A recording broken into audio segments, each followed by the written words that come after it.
Hey there, happy day 1121 of What's She Up To Now. Sharon Horne-Ellstrom here, documenting my journey as I transition from the brick and mortar corporate world of business to the online world of business.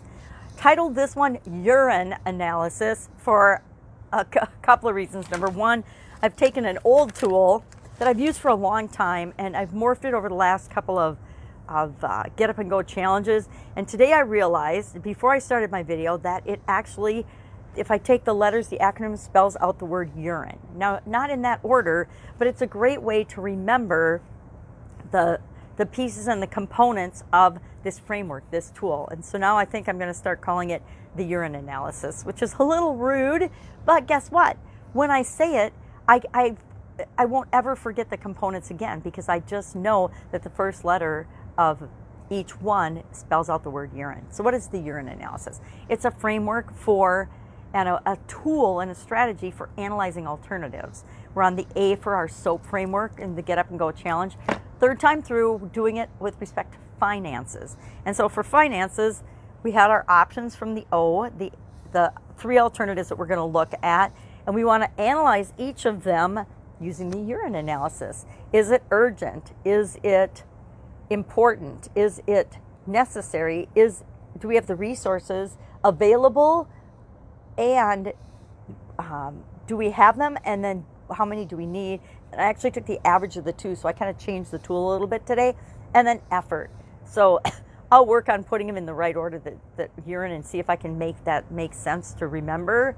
But yeah, usually it's urgent, important, necessary, resources, and effort. And I'm like, all right, that spells urine. And as soon as I saw it, I couldn't unsee it. So I'm like, I might as well use that as my way to remember it. And then we'll call it the urine framework or the urine analysis, because many of us throughout our life have had to have our urine analyzed to find out what's going on inside us.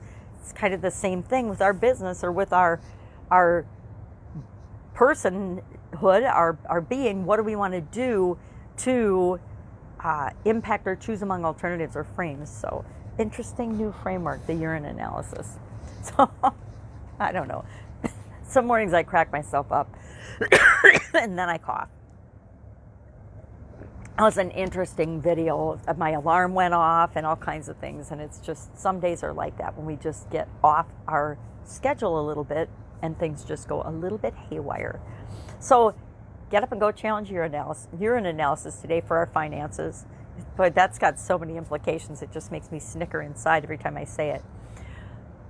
Our fun challenge today wasn't our fun challenge. It's our do one thing every day that centers you. Listen, I'm still in last year's fun challenge, even into February. Well, into February. It was all about unplugging. Unplugging from all technology, all electronic devices, all electronic stimuli, everything for 1 hour today. Now, I didn't have that scheduled into my time frame, but I will find 1 hour today to absolutely positively unplug and then share what am I doing with that hour. I kind of already know what I'm going to do with it. I'm going to unplug, make sure nothing's on. I'm probably going to hang out with my granddaughter or do something fun, or maybe I'll read a book. I probably won't read a book. Reading is kind of hard, but maybe I can't blow it up on the computer.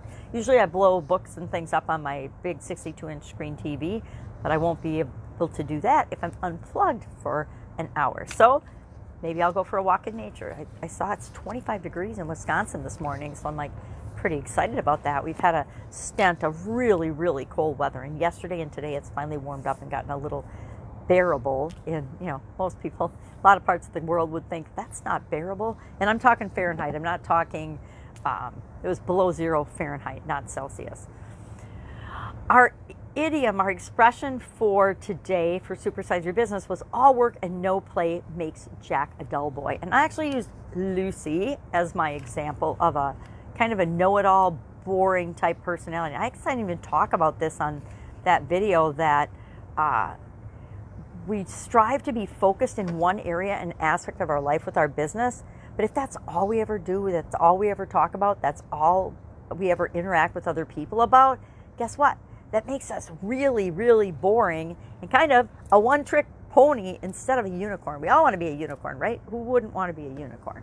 But so that was a good idiom. I believe I've covered that one before in the last 800 or so days, but I'm not sure when it was, and I didn't take the time to look it up to find out, because sometimes I come at it with a different perspective and fresh eyes. Maybe I talked about it before having an impact on how we interact with people in the world and in our business, but today it was a little bit different. That's what I am working on. Now, as part of the Get Up and Go Challenge, I have committed to doubling my income this year. Now, not doubling my effort, not doubling the amount of time I work, doubling the amount of income that comes into my life. And so I am going to be actually working on and doing homework for my own challenge for that today, because I think that it requires some attention. I also have other things that I'm committed to doing, and I want to make sure that I meet all those commitments. I always under promise and over deliver. I'm going to make sure that if I say I'm going to do something, I'm absolutely positively going to do it.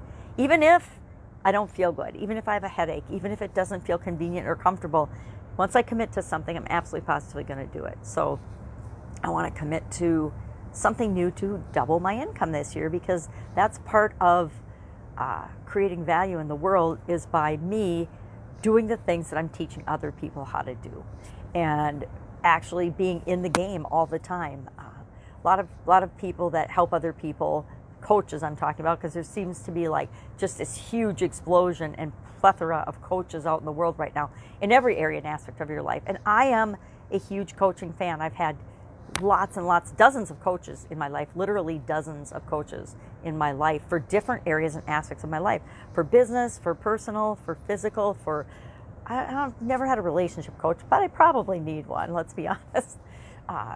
But I've had coaches in the different areas and aspects of my life, and they've made a huge difference in terms of how quickly and easily I make progress, if it's the person that's the right fit and the right coach for me. I've actually, early on in my business and career, hired the wrong coaches, hired people that acted as if, and put on a great show and all the bells and whistles, as if they were doing what they were teaching us to do. And they had done it successfully, but they were no longer doing it. And so as things in the environment and the world changed, they were still teaching us the way they had their success in it. And it turns out that their success in teaching it far outweighed their success in actually doing it. But we didn't know that. My ex-husband and I joined an organization together. And it was a very, very expensive coaching program, who shall remain nameless. But it turns out that they did something, they were good at it, they had a little success with it, and they blew it up into this big, I'm going to say dog and pony show in terms of selling their solution. But their solution was quickly and very rapidly becoming obsolete, because they didn't continue to do what they said they were doing, even though they said they were continuing to do it. It turns out they really weren't. So sometimes you don't know that till you get into a program and you really find out if it's right for you, which is an expensive way to learn, but really invaluable, because it helps you to decide and discern who you're going to work with, who you're going to let guide you in the future. So that's really important. It's same is true with partnerships. I mean, I've had some excellent business partnerships, and I've had a couple that they still just give me goosebumps and make the hair on the back of my neck stand up and my shoulders tighten, because they were so stressful and so different than the experience I had planned and we had expected to create together. They were just mind-blowingly psycho, because sometimes we hook up with the people that aren't right for us. All right, that is all I've got today. If I can help you in any way, hit me up in the comments below. Otherwise, ask me a direct question. You can direct message me. You can find me just about everywhere, depending on when and where, or if I've unplugged for my hour today, might determine the amount of time it takes to get back to you. But I guarantee, if you've got a question and nobody else to ask, please ask, because even if I don't know the answers right now, I guarantee I've got a resource or a tool or a person that I can hook you up with that can help keep you moving in the direction you want to go. All right, have a great day, and I'll, of course, be with you tomorrow. Hey, it's awesome Monday today.